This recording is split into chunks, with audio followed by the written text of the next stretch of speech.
To make it substantial, I'm wearing a turban. Many times That's really good. That's really The good. best part was the way that he like froze before. Yeah, He was yeah, like, yeah. Beings should be brought to this, that first thing is they must experience themselves as a, wonderful throbbing piece of life. After that, you are a human. After that, you are a man or a woman. After that, many things. If you do not bring them to this, which we have failed to do unfortunately in this world, you will see as human beings become more and more empowered, they will become more and more dangerous to every other life on the planet. This is what you are seeing. When 80% of the insect biomass is gone, knowing fully well that without them we can't farm, we can't grow anything, everything could die because of that, we have done this. 50% or 60% of the vertebrate population, that means those creatures which carry bones like us and spine like us, we've killed them in the last 50 years. This means our intellect, the way it is, our intelligence, the way it is in the wrong hands. So this is ahankara or this is the identity. The third dimension of the intelligence is called manas. It's a large silo of memory. In this memory, we identify various levels of memory. We call this evolutionary memory, genetic memory, sensory memory, and conscious memory, unconscious memory, and the surface of articulate and inarticulate memories. Like this, there are various dimensions of memory. So only with memory, your intellect can function. If we remove or unplug your memory, your intellect cannot do anything, it needs memory to function. So, there is a vast amount of memory and there is intellect. Between these two things is the identity. If you make your identity a global or a cosmic identity, then your intelligence will function from everybody's well-being. If you make your identity into small identity, either myself, my family, my community, my nation, my race, my religion, if you make these identities, then your competence, your capability will work against every other creature on this planet, that's what is happening. So the fourth dimension of intelligence, which is most important, it is called as chitta. This is a dimension of intelligence which is unsullied by memory. There is no memory in this, it's pure intelligence. If you touch this intelligence, then your experience of life becomes limitless or cosmic. Why this is so is, as memory is a great possibility in our lives, in our day-to-day function, because everything that you are right now, the shape of your body, the color of your skin, who you are and what you are, everything is by memory, isn't it? Genetic memory, evolutionary memory, everything. So, memory is a great thing on one level in terms of survival and day-to-day function, but it's also a prison. It creates a circle. So right now, I'm a different person and you're a different person. How? I have one kind of memory, you have another kind of memory, isn't it? Yes. If you're in my memory, I will say, oh, this is my friend. If you're not in my memory, I will say this is a stranger. If you are in the bad part of my memory, I will say, this is my enemy. Yes or no? Yes. So memory is a tremendous possibility, at the same time it is a prison. So the fourth dimension of intelligence is pure intelligence without memory. If you enter or touch this dimension of intelligence, then your experience of life becomes boundless.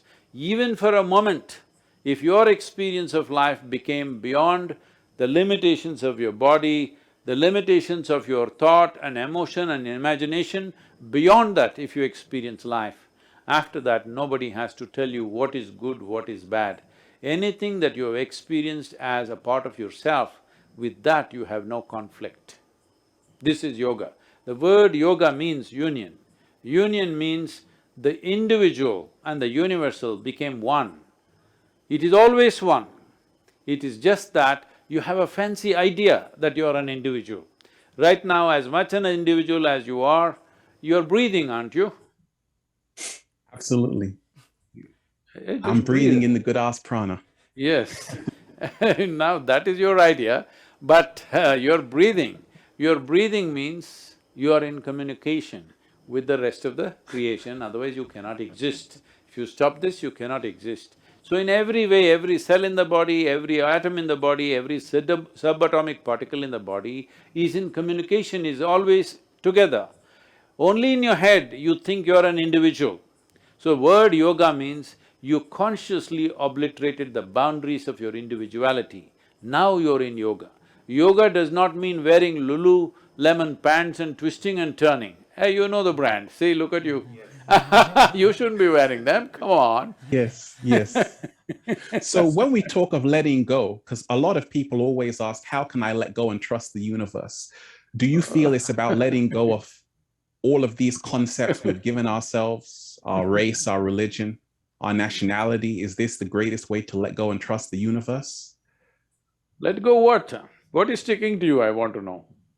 Well, a lot of people might say they want to let go of the stress, they want to let go of the confusion, they want to let go of the chaos around them. Okay. They want to let go Yeah, of fear. we will leave the chaos around us. That is a different aspect, we'll handle that separately. Want to let go the stress, want to let go the confusion. No, you don't have to let these things go. You just don't have to cause it. Yes. Your confusion is caused by you. Your stress is caused by you, because all human experience is coming from within. What is coming from within must happen the way you want it. If it's not happening the way you want it, it's simply because fundamentally you have not seen that this is my karma. You have not seen that right now I have crazy thoughts going in my head. You don't see this is my doing. You think somebody is doing it to you. Now nobody is doing this to you, it is you. Somebody will throw a ball, how you hit it is yours, isn't it? See, what the world does to you, you have no choice about it. But what you make out of it is entirely yours. This is karma. Because in the outside situation you said there is chaos, I don't know which part of London you are. I'm in the chaotic part. So, the world around you will never be 100% the way you want it. Even if there are just two people at your home, still it's not the way you want it 100%, never will be. Outside never will be 100% the way you want it. But what is within, this must be 100% the way I want. If this is 100%… This is one of the things I've been questioning recently, is like saying that the inside, I want it to be 100% the way I want. Like, it almost seems like that is a lot of what's causing all the friction inside of myself. 'Cause it's like this constant, like, driving… Well, I guess this is what I'm unsure of. It feels in a lot of ways like the whole idea of what I want for myself is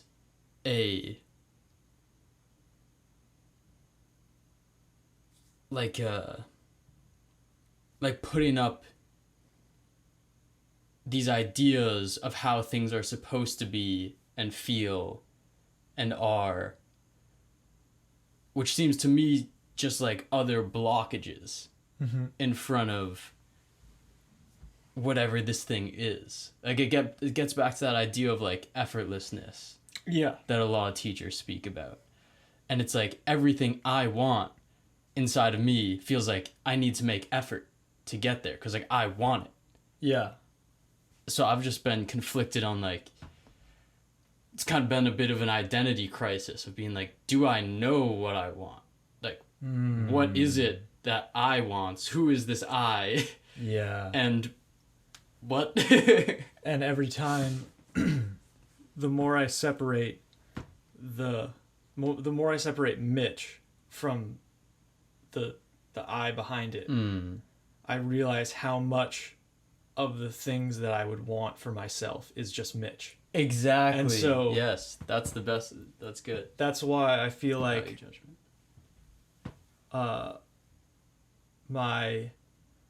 I used to do a ton of manifestation, and we've talked about this, or like, you know, have visions of what I wanted for the future for myself.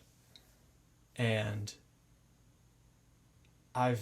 that's completely stopped for me because I feel like part of me has realized that Mitch is running the show a lot of the times right now, or thinks he is. And this has been very helpful for me lately, is referring to myself in third person whenever it's me and not the I, the capital I. Big self. The big self. I like big self. Big yeah. self. Little self. And I can't currently, well, it seems to me like the I behind it doesn't want anything. It doesn't need to manifest anything. It doesn't need to be peaceful. It doesn't desire community or good people around. Like it doesn't desire anything. And so it feels like anything that I would manifest, it seems, comes from the Mitch at this point. That's what I was trying to describe, like all Yeah. these layers that it feels like small I am putting up. Right.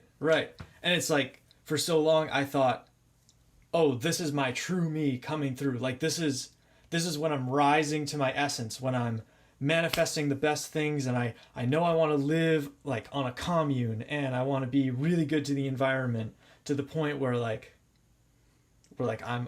Net positive. net positive. I'm benefiting things around me. And yeah, I'm very much realized that all of those things were Mitch. I like to refer to Mitch as the one with the karma.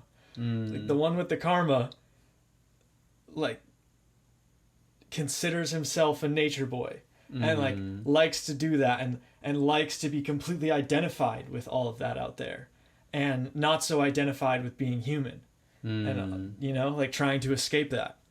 And the I behind it is absolutely unmoved by all of it and doesn't care, and it doesn't matter, and there's nothing that it wants. Dude, there's this thing in high school that was annoying me so much, where people would say, it doesn't care. Like, you'd be having a conversation or whatever, and I don't know why this became a thing, or if it was just a local thing or a bigger thing. But yeah, something that like someone didn't care about comes up, and they would say like, it doesn't care. As if Never, yeah. Yeah, as if come I don't across even it. know what they meant by it, but it's been coming back into my head recently. Just this idea of it doesn't care. And like, what is it? You know, it does. And just like, because like I care, like Eli cares, but it doesn't care. Yeah. It's just strange. In full disclosure, going off of this separation,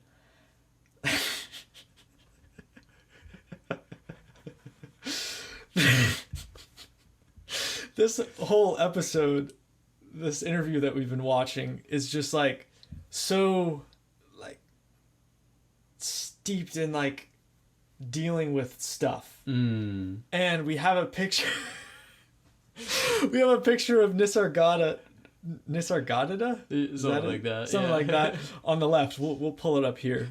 And most of this interview, I was listening to the interview and noticing that I was like feeling not great. And I was like, I don't really know what's going, and then it was like my eyes just went zoom. And it was like it was like so many times people will say like, oh, I saw the book of autobiography of a yogi, or I saw the eyes of this enlightened being, and it's like something spoke to me. And that rarely happens to me, even with like my favorite teachers. Like I look at a picture of Ramana Maharshi and I'm like, oh, he looks peaceful, but I don't feel anything. But for this whole episode, I've just been staring this man down, and it looks like he's alive and staring into my soul. It feels like that viscerally in me. In the way you want, how would you be? Miserable or joyful? Joyful, Blissful or stressful? blissful. Then how… when you're not stressful, how do you let it go? You have to choose. When you don't have, how do you let go something that you don't have? You create it, and then you want to let it go. What for? You don't have to create it.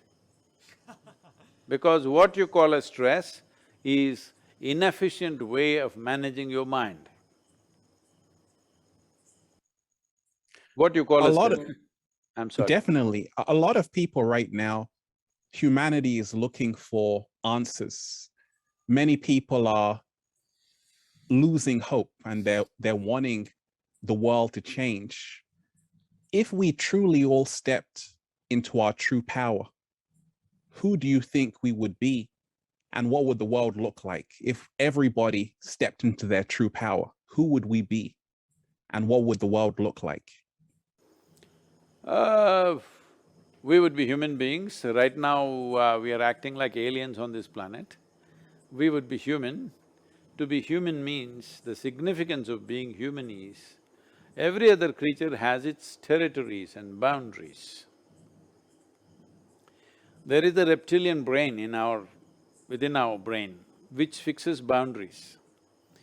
Maybe in London, I don't know if you've seen this or not, if you come to Asia or anywhere else, you will see there are street dogs peeing all over the place all the time. They're doing this not because they have some urinary issue, they're doing this because they're building a kingdom. Pea kingdom, of course, but it's a kingdom, they're setting the boundaries as to this boundary belongs to me. So unfortunately, most human beings are still in the same condition. They're constantly busy fixing boundaries. Though the idea of being human in terms of physiological development is the cerebral cortex, which allows us to think beyond our boundaries, which is always making us feel wherever there's a boundary, we want to break it and be bigger than that. See, if I lock you up in a 5x5 cubicle, you will feel horribly imprisoned. After 3 days, I will release you and you will feel terribly liberated, all right? Hugely liberated. But within 2 days, again 10x10 cubicle will feel terrible once again. If I release you into a 100x100 cubicle, then you will feel wonderfully free for 2 days, but then again you will feel horribly imprisoned. So it doesn't matter where I set the boundary, the moment you can feel the boundary, you want to break it. So this is the essence of being human. There is something within you which is longing to be boundless. But right now, people are approaching boundlessness, people are approaching infinite nature in installments. They want to buy it in the shop or they want to conquer the world piece by piece. No, it will never… you are not going to approach the infinite in installments. If you want the infinite, you have to obliterate the boundaries of your own individual nature. That is how you will know the infinite. This is what the word yoga means. That was good. That was real good. Dang.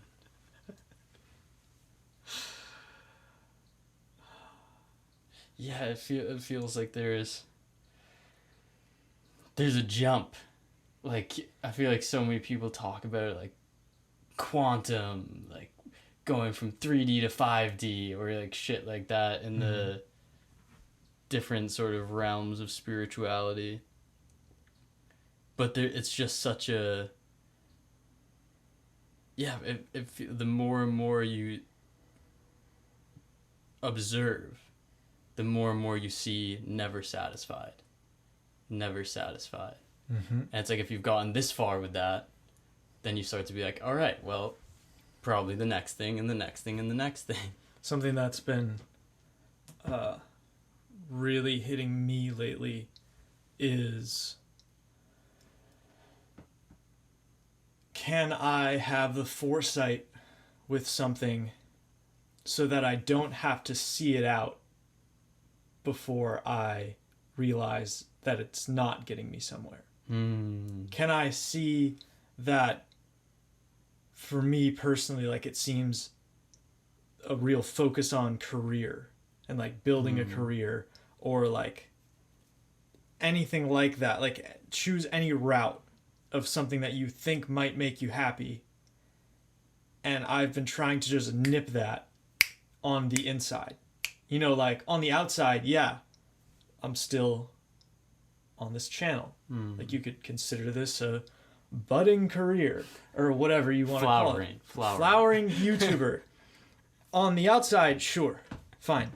On the inside, that's cool as long as I recognize here that that's not going to make me happy.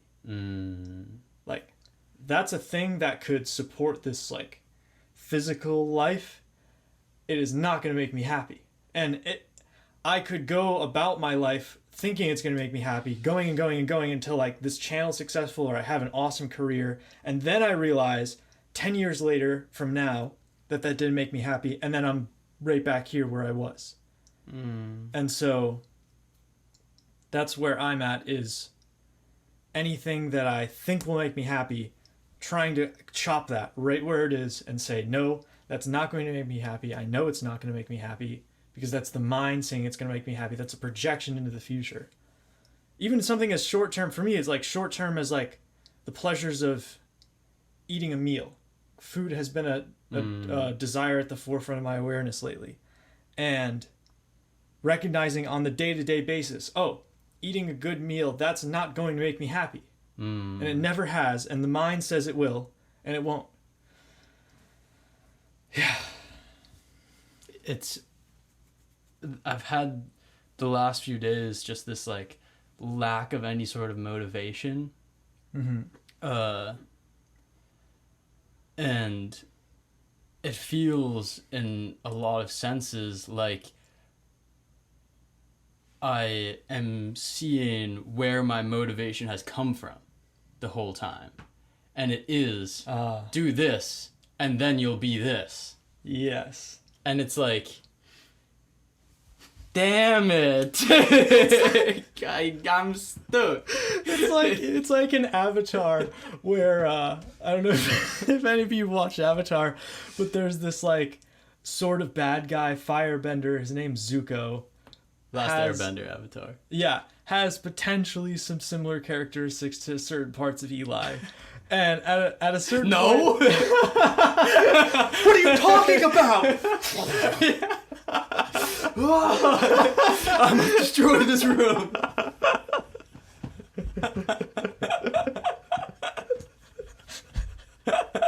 No, Zuko. I can't do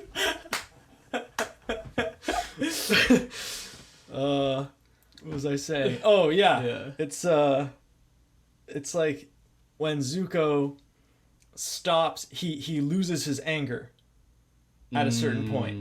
And then he's like, he can't firebend anymore, like, which was such a huge part of his identity because he's completely lost all of his anger. Damn. And that's kind of like what it feels like with you, where like you've lost crazy. Like the motivating factor behind the things you're doing, and so it's like you're unmotivated because you like, or maybe they're just like, because what he does is he finds a different fuel source for that. What's it gonna be? Human blood? Yeah. That's an interesting thing you just pulled there. Yeah. Many times in this new world is instant gratification. People want a quick... This interview is hilarious. Yeah. This is just like...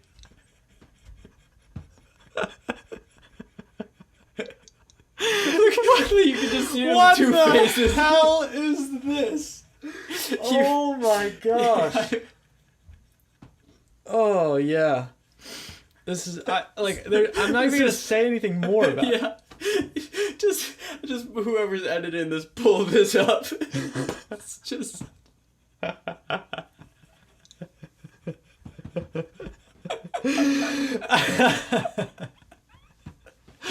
just pull that up. Yeah. Nice. All right. Yeah. Oh man. fix. They want to do something in 24 hours. many masters like yourself, yogis, have spent an entire lifetime working on themselves. Or many. So how long do you think it's going to take the average human being 1 moment. to really? Oh. 1 moment is all it takes. 1 moment, okay. Yes, because from outward focus to inward focus, it's just a simple turnaround. There's no journey to make. There's no distance. What is the distance between you and yourself, I'm asking? Time arises only when there's a distance, isn't it? Yes. When there is no distance, there is no time. So, how long will it take? There's no such thing. If you make yourself absolutely willing, it's just 1 moment. But if your willingness comes in installments, all the best, who knows how long? It all depends on you. How willing are you? If your willingness is total, it's just 1 moment. I've been realizing how much of a limitation it is if I put a timestamp on anything. Yeah. Yeah. Like, how long until X for myself, or how long until X for the world, or anything. And it's like, that is such an expectation that builds and builds and builds and builds, and could easily stop you from doing the thing that you were set out to do in a year, in less than that, or more, or like however long it needs to take. It's like, No, you got it. especially with the spiritual process, because this is a thing that it's easy to think that you're going somewhere, you're doing something, you've leveled up, you've gone to the next place.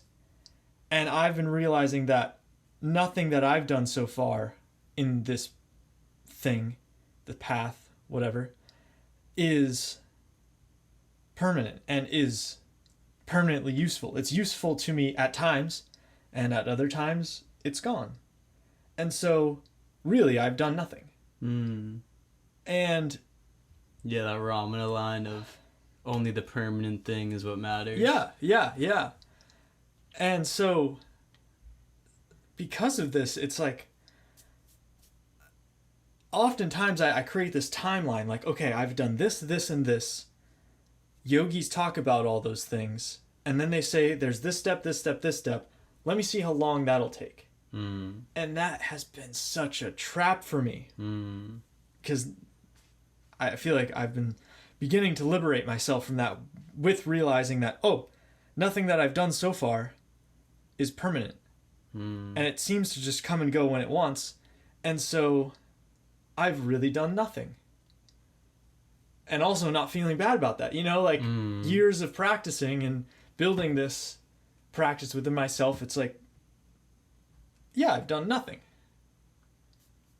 All right, we're starting fresh. Lovely. As we always do. It's like, only the mind seems to me like it says that we've built something.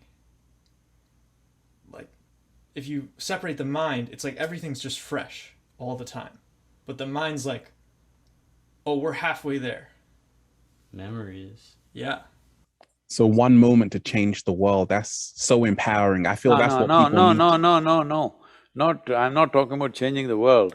Listen how after a statement by Sadhguru, there's a let me make this super empowering and Yeah.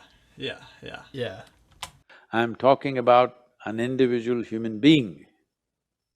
Yes. See, you said how to transform the humanity. You cannot transform the humanity because there are no such thing as humanity. They're just human beings, there is you and me. Yes. If you are willing, I said it'll take 1 minute. You try to make your friend willing, let me see, you will see how long it'll take. That's very true. That's so true.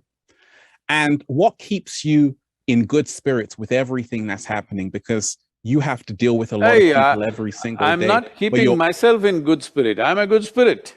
You're a good spirit. I'm not soaked in spirit, I'm the spirit. Yes, yes. Because this whole concept of raising the frequency, raising the vibration, Ooh, is what is this that? Are they running a radio station or something?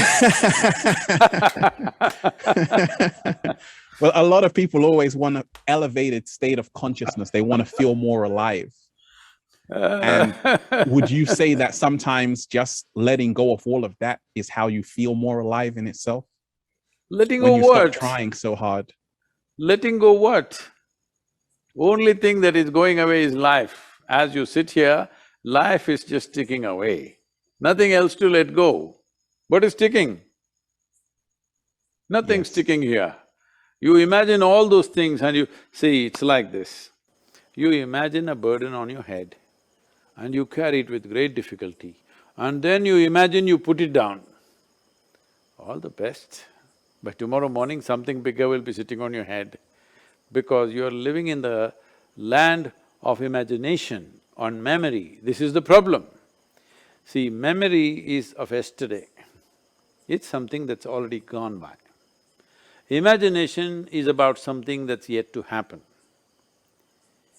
So your imagination is rooted in your memory. Whichever way your memory is, an exaggerated version is the imagination.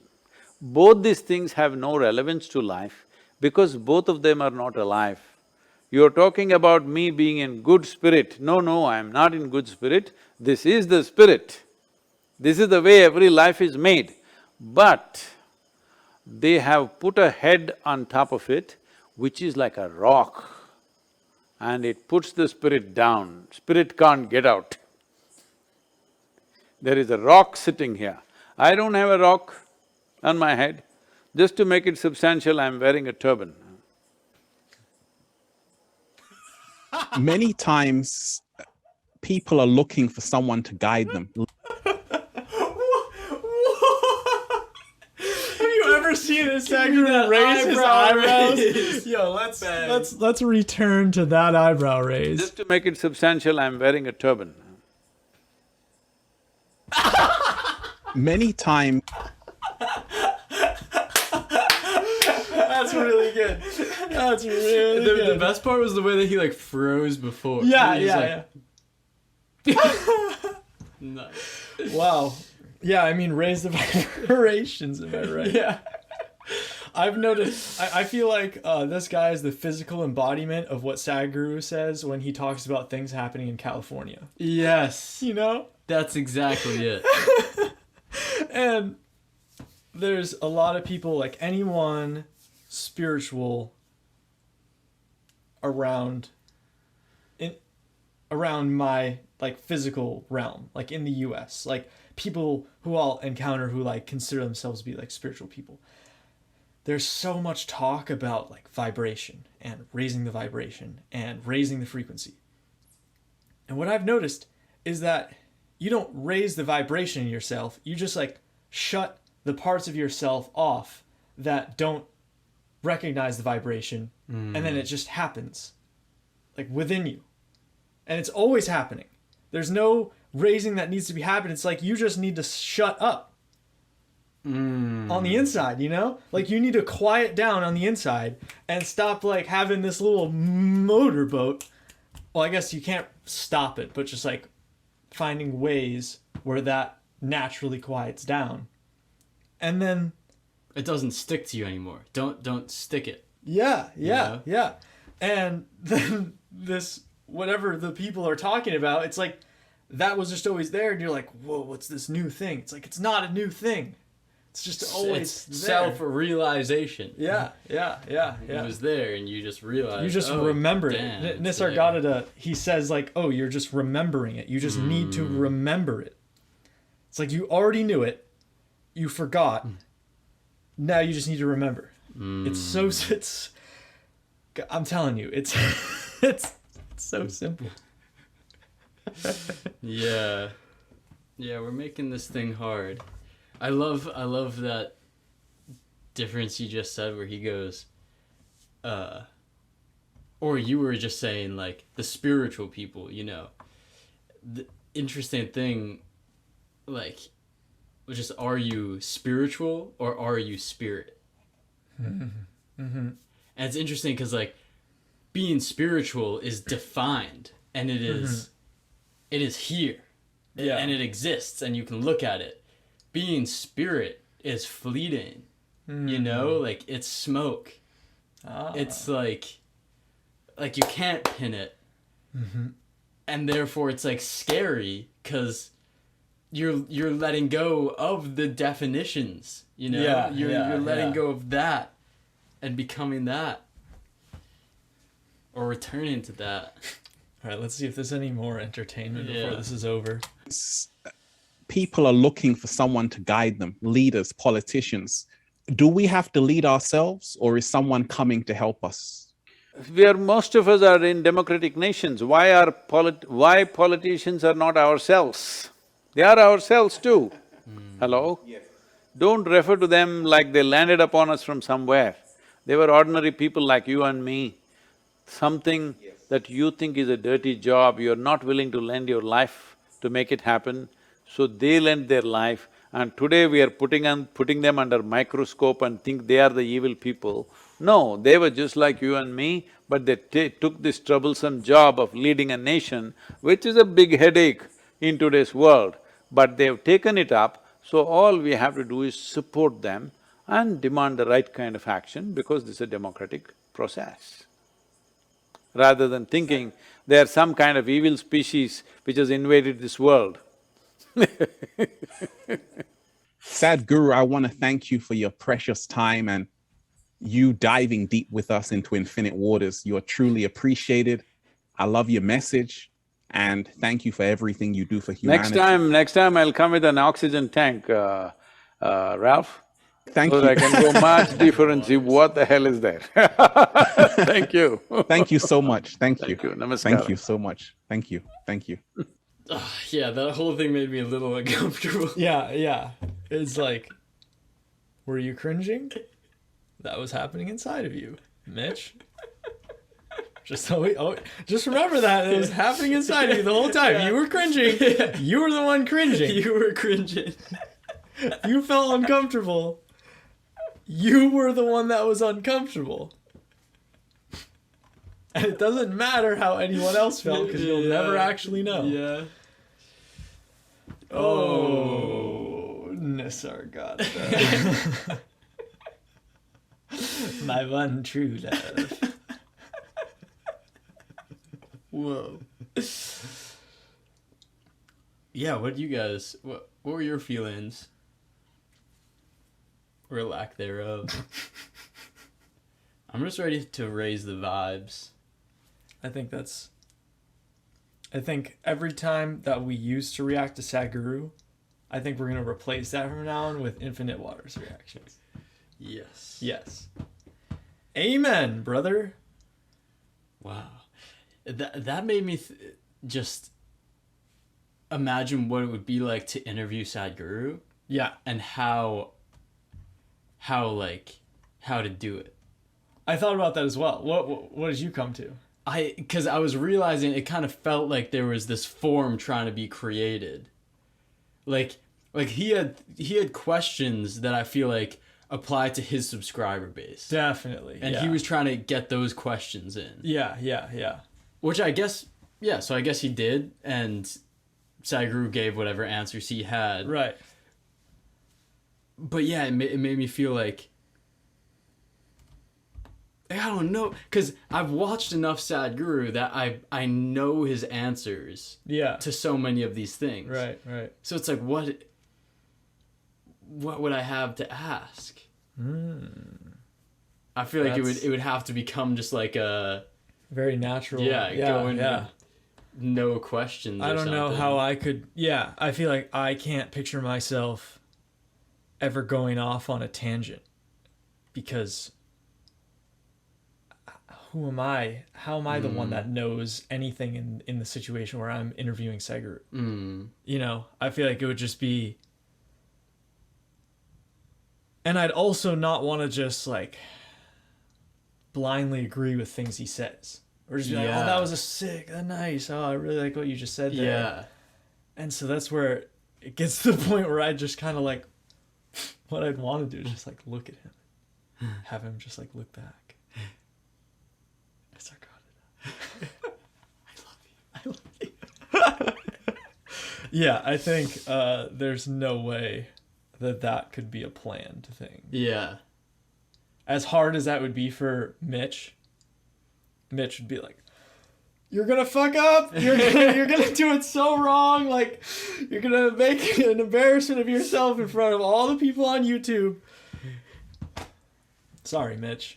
Well, I feel like subscribers, if you can help us get an interview with Sadhguru, I just want to see Mitch fuck up. So let's make it happen. Let's make it happen. Get us an interview with Sadhguru. Look, if our egos get destroyed in it because we mess up that bad, That's entertaining. then it's good too. Then our egos get destroyed. All right. I guess there's only benefit. There's only wins. Only wins. Wow. Thanks for joining us. Yeah, I guess. If that's what this was. Well, until tomorrow or next time. I don't know. Soon. Much love. Much love.